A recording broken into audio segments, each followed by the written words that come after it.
فلسطین یہ وہ سرزمین ہے جو دنیا کے سب سے زیادہ کنٹروورشل ایریے میں موجود ہے، اور یہ ہے غزہ، جس کا نام سنتے ہی انسان کے دماغ میں صرف تباہی اور موت آتی ہے۔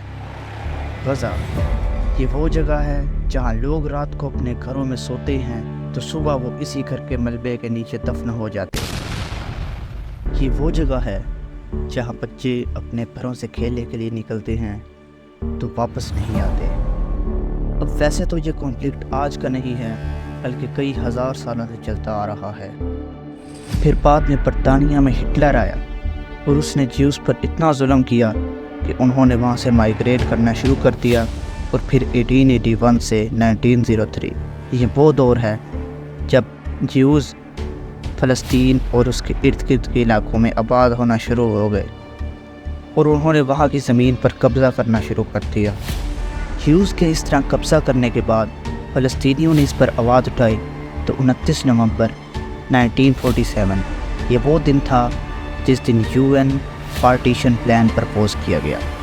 According to UN partition plan, West Bank اور غزہ کا کنٹرول پورا کا پورا فلسطین کو دے دیا گیا، جبکہ یروشلم کا کنٹرول آدھا فلسطین اور آدھا اسرائیل کو دیا گیا، جیسا کہ آپ لوگ دیکھ سکتے ہیں۔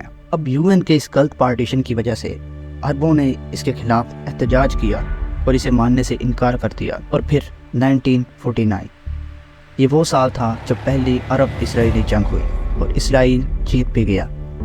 اسرائیلی گورنمنٹ نے جنگ جیتنے کے بعد سب سے پہلے 7,50,000 فلسطینیوں کو بے گھر کر دیا، اور فلسطینیوں کو عربوں کے پاس پناہ لینی پڑی، اور اسے فلسطینین ایکزوڈس کہا جاتا ہے۔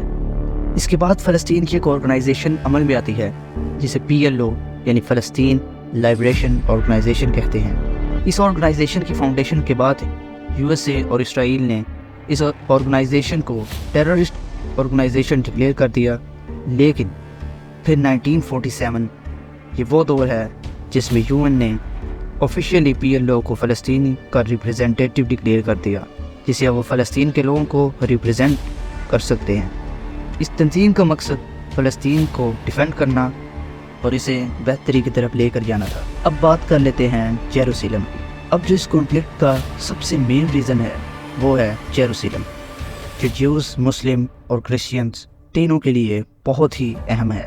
اب جیوز کا یہ ماننا ہے کہ جس جگہ پر مسجد اقصیٰ کی ویسٹرن وال موجود ہے، وہاں آج سے 3000 سال پہلے حضرت سلیمان نے ٹیمپل ماؤنٹ بنوایا تھا، اور جیوز اسے اپنی عبادت کا اور بہت ہی مقدس ترین مقام سمجھتے ہیں۔ اس مندر کو 70 عیسوی میں رومنس نے تباہ کر دیا تھا۔ کرسچنز، اب کرسچنز کے لیے کیوں امپورٹنٹ ہے؟ اب کرسچنز یہ مانتے ہیں کہ جیزس کرائسٹ کی زندگی کے بہت سے پہلو، ان کی بہت سی چیزیں اس سے جڑی ہوئی ہیں، اور مسجد اقصیٰ مسلمانوں کے لیے کیا اہمیت رکھتی ہے یہ تو آپ جانتے ہی ہوں گے۔ اب ہسٹری سے تھوڑا آگے آتے ہیں۔ اب کیونکہ PLO اسرائیلی گورنمنٹ کے ساتھ بہت سے ایگریمنٹ کر رہی تھی، جس کی وجہ سے 1993 میں فلسطین اور اسرائیل ایک دوسرے کے بہت قریب آ گئے تھے ایک پیسفل سلوشن نکالنے کے لیے۔ اب اسرائیل کے کچھ جیوز لوگ ایسے بھی تھے جو بالکل بھی یہ نہیں چاہتے تھے کہ ایک پیسفل سلوشن نکلے، اور اسی وجہ سے انہوں نے 4 نومبر 1995 کو اپنے ہی پریزیڈنٹ کو مار دیا۔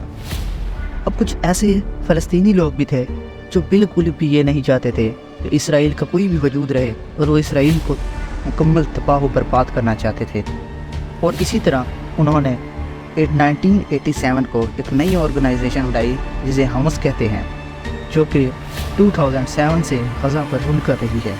اب جو حماس ہے وہ رول کرتی ہے غزہ پر، اور جو PLO ہے یعنی فلسطین لائبریشن آرگنائزیشن وہ رول کرتی ہے ویسٹ بینک پر، اور یہ ویسٹ بینک کی ملیٹنٹ آرگنائزیشن ہے اور وہ غزہ کی ملیٹنٹ آرگنائزیشن ہے۔ اب یار بیسیکلی یہ جو کانفلکٹ چل رہا ہے نا، یہ اسرائیل اور حماس جو کہ غزہ کی ملیٹنٹ آرگنائزیشن ہے اور اس پر رول کرتی ہے، ان دونوں کے درمیان ہے۔